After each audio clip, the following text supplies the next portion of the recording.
If you want to detail the interior of your car, but you don't have access to power where you park, then this video is for you. Even if you do have power nearby, all of these same techniques will still apply, so don't click away just yet. You'll need a few products and tools to get this cordless interior detail done. First on the list are some detailing brushes. I like having two different sets of brushes on hand.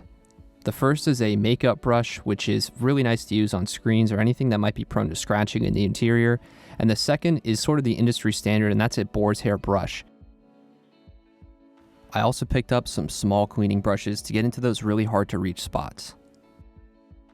You'll need a good set of microfiber towels as well, and in the interior, I always stick to lighter colored towels. That way I can tell when it gets dirty and swap it out right away.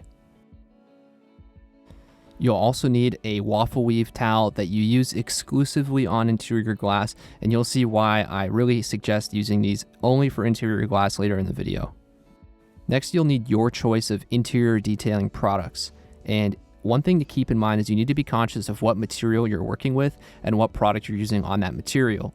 For instance, if you're working on leather, you need to make sure that the product you're using is specifically formulated to be used on leather, or if it's a multi-purpose product, that leather is included in the list of things it can be used on. Because if you use a cleaner that's too aggressive for whatever material, there's a chance that you could damage it or just not get good results.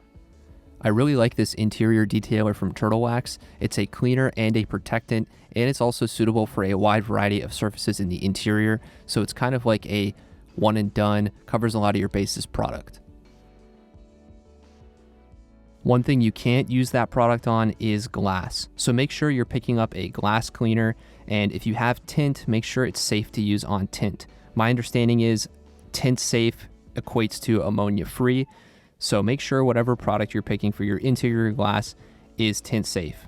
I have some link below in the description. And now the tool that's really going to make this work no matter where you are, and that is a cordless shop vac. If you're not familiar with what a cordless shop vac is, it's essentially just a regular shop vac, but it's battery powered instead. Alternatively, you could go to your local self-service car wash and use the vacuums there, but there are a few reasons why I don't like doing that. At least at my local self-service car wash, there's usually a line for the vacuums, and I don't want to take too long and do a full interior detail because I can feel the pressure of people waiting behind me, and it just makes me kind of stressed out, and obviously I'm not going to get good results like that. Not to mention, you also get that really wide attachment on most of those vacuums, and if you want to get to more intricate areas of the car, like between the seats, it just isn't possible with that wide attachment. The hose on the M12 vacuum is a little bit on the short side for interior detailing, so I just adapted this rigid vacuum hose very easily, and it gives me tons of room to work so I can leave the vacuum well outside of the car and bring the hose to exactly where I need it. Another advantage is you won't have to waste any time or gas driving to your local self-service car wash to have to pay again to use those vacuums. Cordless shop vacs are typically made by power tool companies, which is great because that means that the batteries in them can be used in other power tools, or if you already own some power tools, you might be able to use some batteries that you have laying around in one of these cordless shop vacs. Generally speaking, cordless shop vacs go through batteries pretty quickly, so I recommend picking up a higher capacity battery. Once you have all the products that you need for your interior detail, it's time to start by removing anything bulky or any trash that's inside the car. Just like when working on the exterior, I like to start at the top and work my way down. This brings us to the headliner. I always begin with a dry clean first because in my experience, it's far easier to lift off a lot of this dirt while it's dry as opposed to putting a cleaner on it and turning that surface dirt into a surface mud. Now you can use a boar's hair brush or a makeup brush of your choice and gently knock off any surface dust that you see. And I like to have my vacuum sort of underneath wherever this dust is being lifted. That way I give the dust a place to go. If you just brush it off, you're not really removing the dust from the car, you're just relocating it to another part of the interior. When it comes to any screens in the car, I always use the makeup brush on it because the makeup brushes are ultra soft, so I think the risk of scratching one of these screens is pretty low.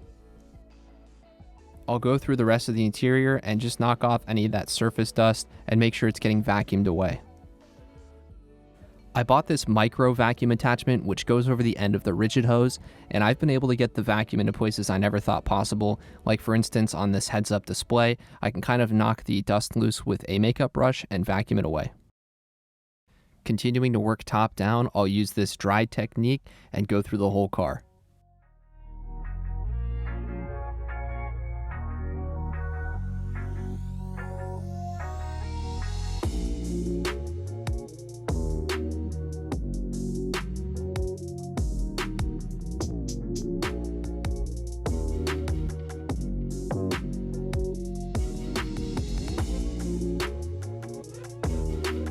Make sure you get into the seams of your seats because there's usually a ton of dirt there. Now you can remove the floor mats and put them off to the side. I'll continue at this point to vacuum the interior of the car before turning my attention to the floor mats. I tried using this drill brush attachment to help lift up any sand that's on the interior carpets, and it worked very well. Just be cautious doing this and make sure wherever your shop vac is, it's in the direction that the drill brush is blowing sand and dust into. That way you can kind of lift it up right away and give it a place to go so you don't just put it all over your interior. And of course, don't forget about your trunk. Once I'm done with all the dry steps of the interior cleaning process, I'll move on to using my interior cleaner. Just like before, I'll start at the headliner and work my way down. Typically the headliner isn't bad enough to require cleaning all of it, so I'll just spot treat it in areas that look dirty. I'll spray my interior detailer on the boar's hair brush and then agitate any areas on the headliner that are dirty. Once the dirt has been lifted, I'll use a microfiber towel and wipe away. On the Turtle Wax product itself, if you read the directions, it doesn't say that you should use a boar's hair detailing brush or a makeup brush, but I feel like it helps lift some of that extra dirt that's more embedded into the fibers as opposed to just firmly wiping it. In general, when working in the interior, I like to spray products onto either the boar's hair brush, the makeup brush, or a microfiber towel directly. That way I'm not getting any overspray onto other parts of the interior. I couldn't get my sun visors fully clean with the method I just showed you on the headliner, so I went online to look at a more aggressive method for cleaning the headliner, and I came across a video from Dallas Paint Correction and Auto Detailing, and in that video, he uses a foam pad on top of a dual action polisher to scrub the headliner way more than you could by hand, and also without using a drill brush, which would, in my opinion, be a little bit too aggressive. I primed the pad with my interior cleaner, and then I let it do most of the work for me and just applied very light pressure to it. The only modification I made to his process, because I don't own a cordless dual action polisher, and I would doubt that many of you watching this video do, so I picked up an adapter that allowed me to use a backing plate on my drill, and then I just put the foam pad on the backing plate and used the drill.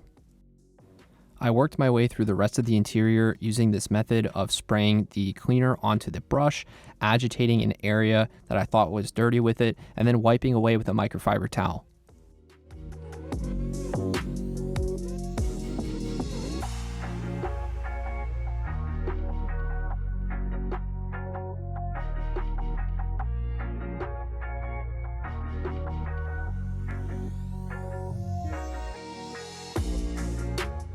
I'm not sure what this does in my car, but I went ahead and cleaned it anyway.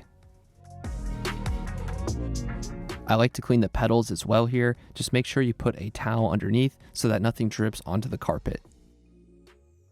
You don't want to have your feet slipping off any of the pedals, so make sure the cleaner that you're using isn't adding any slickness.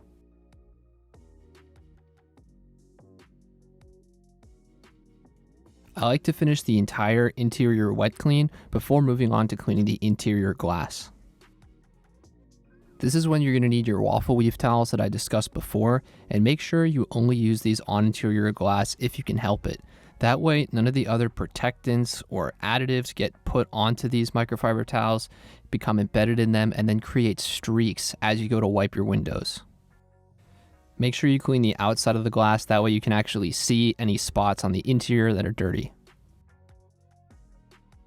I'll spray glass cleaner onto this waffle weave towel and then wipe it across the surface until all of the streaks are gone and it's dry. pro tip for your windows here is to roll them down just a little bit. That way you can get that top section that's usually obscured. Turning my attention to the floor mats now, and the same principles apply here. I'll always start with a dry clean. Whenever you're working on your car, I always recommend wearing safety glasses, and that's no different with interior detailing. Make sure you're doing this in a place that has adequate ventilation, and also consider wearing some gloves. Next, I'll spray some rubber cleaner or some all-purpose cleaner onto the mats, agitate with my drill brush, and then wipe away with a microfiber towel. Whenever you're selecting a product for your floor mats, just make sure whatever you choose doesn't add any slickness into the surface. You don't want the floor mats to be slick for obvious safety reasons.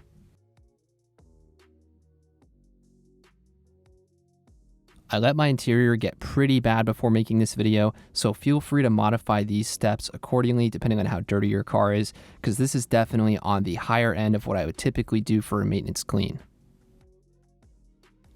Another pro tip is to wear soft clothes without any zippers or buttons. That way you lower the chance that you're going to scratch something by accidentally bumping into it. And that's the full interior detailing process. And since the turtle wax stuff is a cleaner and a protectant, you don't really need to go over any of the materials that you use it on with an additional protectant, because the turtle wax stuff already has UV inhibitors inside.